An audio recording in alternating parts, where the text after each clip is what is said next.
It is so decided. The African continent was well represented during the launch of the Sustainable Development Goals, with leaders making renewed commitments geared towards turning around the African narrative that for decades has been painted as that of poverty, underdevelopment, war, and hopelessness. The common agenda among African leaders was for what was printed in paper as part of the SDGs to correct inequalities should translate into reality. An agenda not lacking in political undertones, as African leaders hinted the continent will not tire in claiming its space at the negotiating table. We need urgent reform of the United Nations, particularly the Security Council and other multilateral institutions, to reflect the current geopolitical realities. This agenda will create global prosperity different from the past arrangements of prosperity for some through parasitism. A debate that was carried into the plenary sessions as Kenya once again lobbied the continent to ensure the ICC agenda was not swept under the carpet and prioritized during the deliberations of the UN Security Council meeting. I think the whole relationship between the ICC and Africa, right, actually need to be discussed. It's not just one issue or another. It is the whole gambit.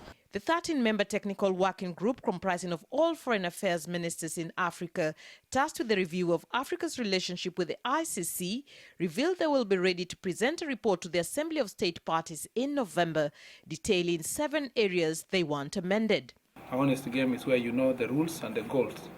And you know very well that if you score a goal, it will be a goal. But if every time you score a goal and you're told, no, the goal you scored is not the right goal, it has been shifted to another distance, then that is not a honest environment.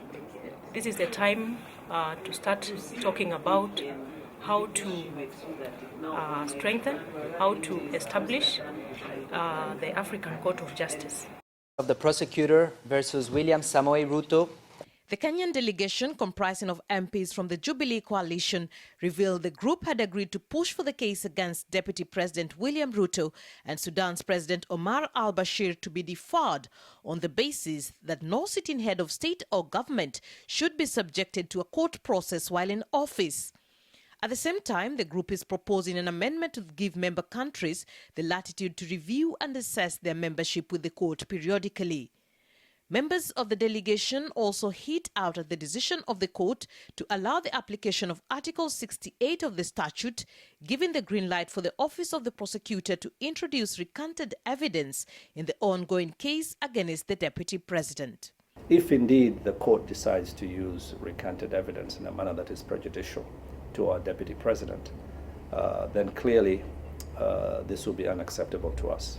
If we cannot achieve that objective, then there may actually be no recourse, but to resort to the last resort.